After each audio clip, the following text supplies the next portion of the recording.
bahasa pemrograman sehingga dapat dijalankan oleh komputer. Atau secara bahasa sederhananya, pemrograman adalah proses kreatif yang menginstruksikan komputer bagaimana menyelesaikan suatu tugas. Meskipun saat ini telah banyak bahasa pemrograman yang telah tersedia, namun hal penting yang harus dimiliki adalah kemampuan menganalisa dan menemukan solusi, karena tanpa algoritma maka tidak ada program. Pemrograman merupakan cara kita membuat representasi untuk solusi yang kita miliki. Oleh karena itu, representasi dan proses pembuatannya menjadi bagian yang mendasar. Membuat program adalah memberikan instruksi untuk memanipulasi berbagai jenis objek, misalnya angka, kata, gambar, suara, dan lain-lain. Pemrograman berdasarkan sudut pandang. Yang pertama, pemrograman adalah ilmu pengetahuan. Dua, pemrograman adalah skill. Tiga, pemrograman adalah rekayasa. Dan keempat, pemrograman adalah seni. Keuntungan belajar pemrograman. Yang pertama, berpikir dengan cara yang berbeda. Yang kedua, berdampak positif pada karir. Yang ketiga, menghasilkan lebih banyak uang. Empat, membawa idemu ke kehidupan nyata. Dan yang lima, menjadi lebih percaya diri. Bahasa pemrograman adalah sekumpulan perintah, instruksi, dan penggunaan sintaks lainnya untuk membuat sebuah program. Bahasa pemrograman menjadi elemen penting yang harus kita ketahui, sebab bahasa pemrograman menjadi perantara antara programmer untuk berkomunikasi dengan komputer.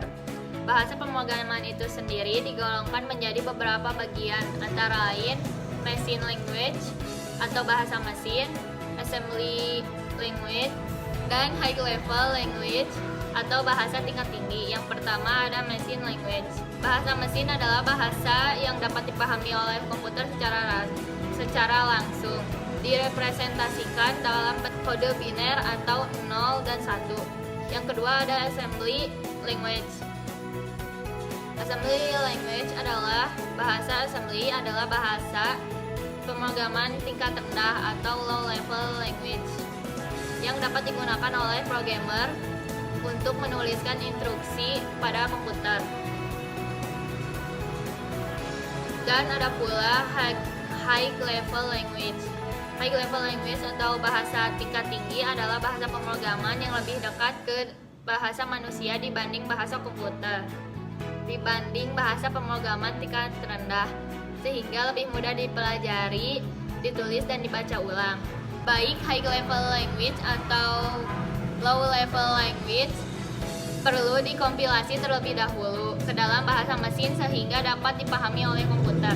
High level language memungkinkan programmer untuk menulis kode secara lebih alami dengan menggunakan kata dan simbol yang logis, misalnya untuk kata seperti function, while, if, dan lain sebagainya yang banyak digunakan dalam bahasa pemrograman.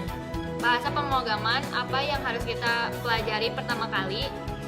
Yang pertama ada Python, yang kedua ada JavaScript, ketiga PHP, yang keempat ada Java, yang kelima C.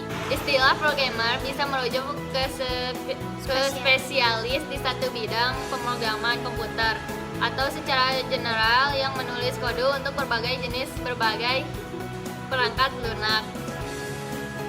Adapun programmer dapat digolongkan menjadi beberapa jenis. Yang pertama ada web programmer, yang kedua mobile programmer, yang ketiga desktop programmer, dan yang keempat hardware programmer, dan yang kelima game programmer. Ada banyak peluang yang dapat ditangkap oleh programmer, di antara lain satu, kesempatan bekerja di hampir semua industri, yang kedua freelancer, yang ketiga membuat produk aplikasi, dan keempat menjadi penulis. Ketika akan memulai belajar pemrograman, kita harus memiliki perangkat lunak, perangkat untuk memprogram. Kita akan perlu menjabarkan secara detail berdasarkan jenis pemrograman yang akan digeluti. Namun secara garis besar, hal yang perlu diperlukan adalah komputer atau laptop. Bila kita hendak belajar pemrograman web, komputer atau laptop juga terpasang aplikasi pendukung pemrograman web seperti web server, kode editor, dan database server sudah cukup untuk memulai belajar pemrograman. Jika kamu hendak membuat aplikasi desktop, perangkat yang kamu perlukan tidak jauh dengan kebutuhan pemrograman web, termasuk bila hendak membuat aplikasi game untuk desktop.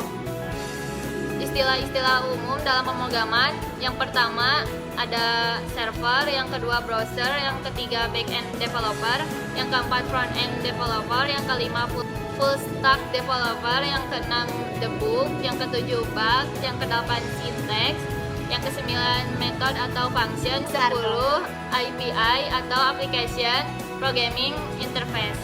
Web programming adalah serangkaian proses yang dilakukan untuk membuat website, baik dari skala kecil seperti halaman yang sifatnya statis berupa plain text, hingga ke skala yang sangat kompleks bersifat dinamis.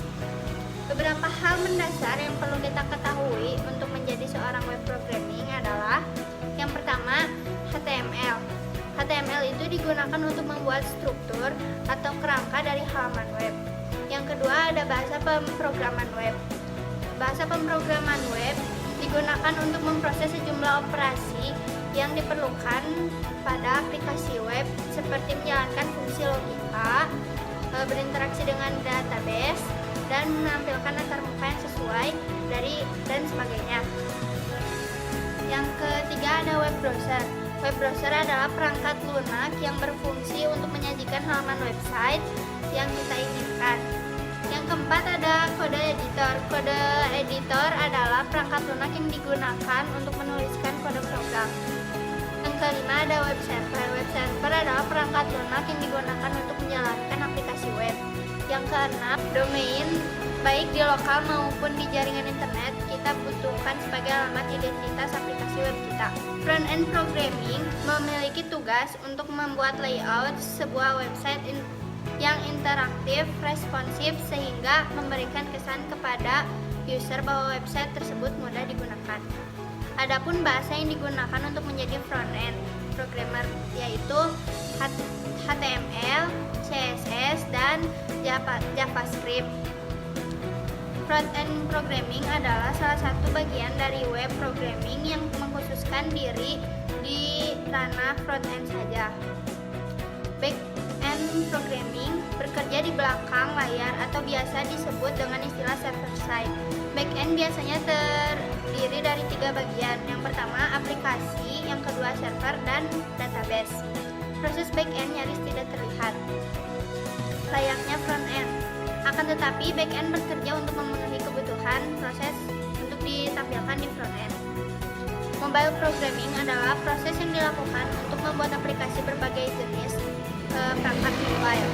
Maksud dari pernyataan ini bahwa mobile programming adalah proses development perangkat lunak yang mencangkup aplikasi ponsel, tablet, smartwatch, dan semua jenis perangkat mobile lainnya. Terdapat 2 sistem operasi yang paling banyak digunakan, yaitu Android dan iOS. Android adalah sistem operasi terpopuler di dunia untuk perangkat seluler dan tablet. Android adalah sistem operasi open source yang dibuat oleh Google. Belakangan ini Android juga dikembangkan untuk dapat berjalan di smartwatch seperti smart TV dan juga laptop atau PC. Lalu, apa yang perlu kamu ketahui untuk menjadi seorang Android programmer? Yang pertama, ada XML. XML digunakan untuk membuat tampilan antarmuka aplikasi Android. Yang kedua, ada Java.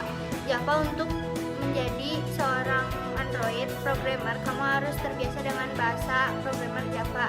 Java adalah salah satu bahasa pemrograman yang terpopuler digunakan untuk software development saat ini. Yang ketiga, ada SQL. Kamu perlu untuk mempelajari dasar-dasar SQL untuk mengatur database dalam aplikasi Android kamu. Yang keempat, ada Android Software Development Kit dan Android Studio. Salah satu bidang lain yang termasuk kategori mobile programming adalah iOS programming. iOS programming diperuntukkan untuk membuat aplikasi berbasis iOS yang dapat dijalankan pada perangkat yang mendukungnya. Sebelum membuat aplikasi iOS, maka kalian harus mengetahui hal-hal ini. Yang pertama, ada Swift. Swift adalah bahasa pemrograman yang dibuat khusus untuk Apple. Swift adalah bahasa banyak yang digunakan dalam development aplikasi iOS. Yang kedua ada desain guidelines yang membuat aplikasi iOS menarik perhatian yang sangat intuitif.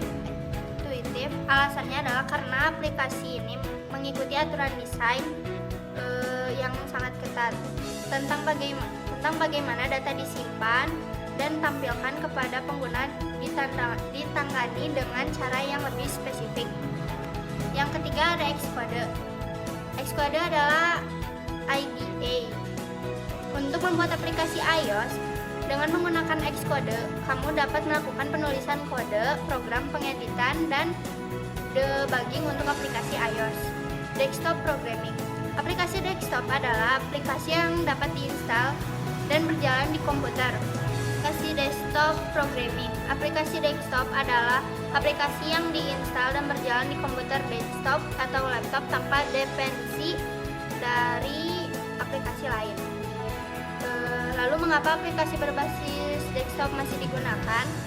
Yang pertama, ada beberapa jenis aplikasi yang memungkinkan atau tidak efisien bila dibuat dalam berbasis web atau mobile, seperti aplikasi pengolah citra, image editor, dan aplikasi atau sistem informasi yang tidak memerlukan koneksi internet. Yang kedua, dalam hal keamanan merupakan masalah yang tidak terlalu kompleks karena aplikasi berbasis desktop dapat dispesifikasikan untuk pribadi sehingga tidak terbuka untuk umum. Yang ketiga ada aplikasi desktop. Aplikasi desktop karena dikompil ke dalam bahasa mesin secara langsung dapat berjalan dengan sangat cepat ketimbang aplikasi berbasis web. Yang keempat ada aplikasi desktop tidak harus bersaing dengan keterbatasan yang dimiliki oleh browser sehingga dapat menjadi lebih efisien dan desain dan performa. Yang kelima, ada kebutuhan di mana pengguna hanya ingin sebuah aplikasi dapat diakses di komputer saja, seperti kasir, supermarket, dan sistem informasi internal sebuah instansi. Hardware programming adalah bagian dari hardware engineering. Hardware programming adalah orang yang melakukan programming secara low level terhadap hardware. Bahasa yang digunakan dulunya adalah bahasa mesin, tetapi saat ini umum digunakan bahasa assembly dan C. Selain dua bahasa tersebut, sekarang kita sudah dapat memprogram microcontroller menggunakan bahasa Python dan JavaScript. Berbeda hal yang perlu kamu ketahui untuk memulai belajar hardware system programming. Yang pertama, memilih bahasa pemrograman. Yang kedua, belajar C atau C++. Yang ketiga, microcontroller. Yang keempat, memiliki dasar pengetahuan tentang elektronik. Algoritma dan struktur data. Dalam pemrograman, algoritma adalah himpunan interaksi yang didefinisikan dengan baik secara berurutan untuk menyelesaikan sebuah program. Prosedur ini untuk memecahkan masalah menjadi bagian-bagian kecil, lalu menyelesaikannya satu persatu dengan berurutan. Ciri-ciri algoritma yang bagus diantaranya input dan output harus didefinisikan secara tepat. Yang kedua, setiap langkah dalam algoritma harus jelas dan tidak ambigu. Yang ketiga, algoritma digunakan yang paling efektif di antara banyak cara yang dapat digunakan untuk memecahkan suatu masalah spesifik. Yang keempat, algoritma seharusnya dibuat tanpa menggunakan kode komputer. Akan tetapi, algoritma harus ditulis sedemikian rupa. Programmer biasanya menciptakan algoritma yang paling efisien. Dengan menggunakan algoritma yang efisien, programmer dapat memastikan program mereka dapat berjalan secepat mungkin. Semua algoritma diciptakan dengan sempurna untuk pertama kali. Oleh karena itu, programmer seringkali memperbaiki algoritma yang digunakannya dan melakukan pembaharuan pada program yang dimilikinya.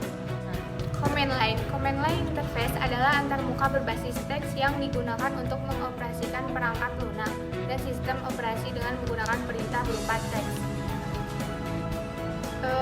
Command line interface adalah metode lama untuk berinteraksi dengan aplikasi dan sistem operasi. CLI umumnya digunakan untuk melakukan tugas spesifik sesuai yang diinginkan oleh pengguna. CLI berbeda dengan GUI yang menyediakan antarmuka grafis sehingga setiap orang yang dapat mengoperasikannya dengan mudah. CLI hadir dengan pengumpulan perintahnya sesuai peruntukannya sehingga kebanyakan orang menghindari untuk menggunakannya karena enggan untuk menghafalkan perintah-perintah tersebut. Namun di sisi lain, dari kesan yang tidak menarik itu ternyata menyimpan daya tarik tersendiri, terlebih bagi programmer. Karena dengan CLI, kita justru dapat lebih mudah untuk melakukan pekerjaan yang sederhana dan berulang dengan cepat tanpa dibebani permuatan antar muka grafis. Selain itu, membuat program berbasis CLI lebih mudah daripada membuat aplikasi GUI, terutama bila program yang diinginkan hanya melakukan proses sederhana tapi sering digunakan. Version Control System atau disingkat VGS adalah kategori perangkat lunak yang dapat membantu kamu atau tim kamu untuk mengelola setiap perubahan yang dilakukan dari waktu ke waktu. VGS merekam setiap perubahan kode yang dilakukan sehingga jika terjadi kesalahan, kita dapat melakukan rollback untuk membanding kode sebelum dan sesudah perubahan dilakukan, sehingga dapat membantu kita dalam meminimalisir kesalahan. Dengan adanya VGS dapat melindungi source kode dari kesalahan yang dilakukan oleh manusia dan dari hal lainnya yang tak diinginkan. Tanpa VGS, kamu akan kesulitan dalam mengelola dan berkoordinasi dengan tim terkait. Perubahan yang telah dilakukan sehingga tidak saling menimpa satu sama lain. Dalam mengembangkan perangkat lunak tanpa menggunakan VGS sangat berisiko, seperti tidak memiliki backup. VGS juga dapat membantu programmer untuk bekerja lebih cepat tanpa harus memikirkan file mana saja yang akan diperbarui. VGS dikenal juga dengan istilah SCM atau Source Code Management Tools atau RCS. Salah satu tools VGS yang paling populer dan banyak digunakan adalah Git. Git adalah VGS terdistribusi, bersifat open source dan gratis untuk digunakan. Mengingat pentingnya VGS dalam pengembangan perangkat lunak, menjadikannya salah satu hal yang wajib kamu pelajari sebagai programmer.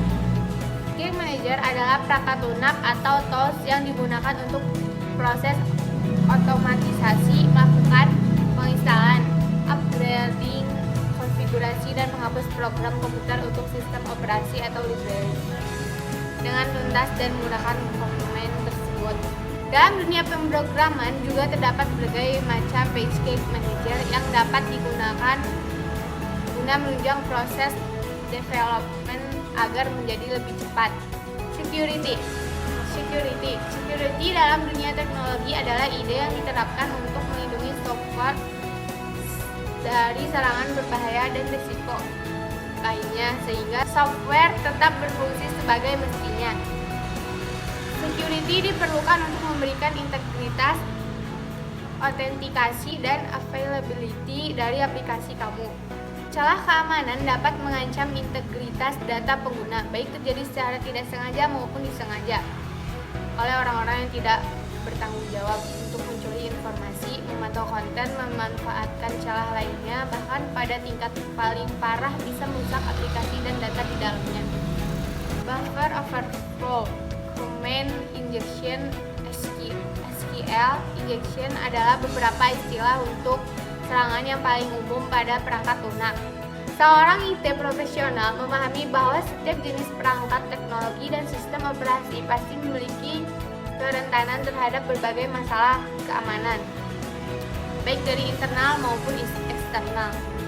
Automatic testing. Testing dalam sebuah aplikasi merupakan hal yang wajib dilakukan untuk mencari kesalahan yang terdapat dari aplikasi yang telah kita buat, sehingga error yang didapatkan bisa segera diperbaiki. Dalam ruang lingkup aplikasi yang masih sederhana, testing secara manual bukanlah perkara yang menyulitkan, meski kadang merepotkan, karena harus dilakukan berulang kali. Namun, dalam ruang lingkup aplikasi yang sudah cukup kompleks, testing menggunakan cara manual adalah cara yang tidak efektif, karena akan menghabiskan banyak waktu dan tenaga. Automate testing adalah proses pengujian aplikasi secara otomatis dengan menggunakan tools untuk mencari kesalahan pada kode program sebelum berlanjut ke tahap rilis atau production. Berikut beberapa alasan kenapa harus menggunakan automate testing. Pertama, Sebab pengujian secara manual terhadap alur kerja, semua file dan kemungkinan negatif yang dapat ditemukan memerlukan waktu dan biaya. Yang kedua, sangat merepotkan untuk menguji aplikasi secara manual karena melakukan hal yang sama secara berulang-ulang. Yang ketiga, automated testing tidak memerlukan campur tangan manusia. Kamu bisa menjalankannya secara otomatis lalu tinggalkan. Yang keempat, automated testing meningkatkan kecepatan proses testing.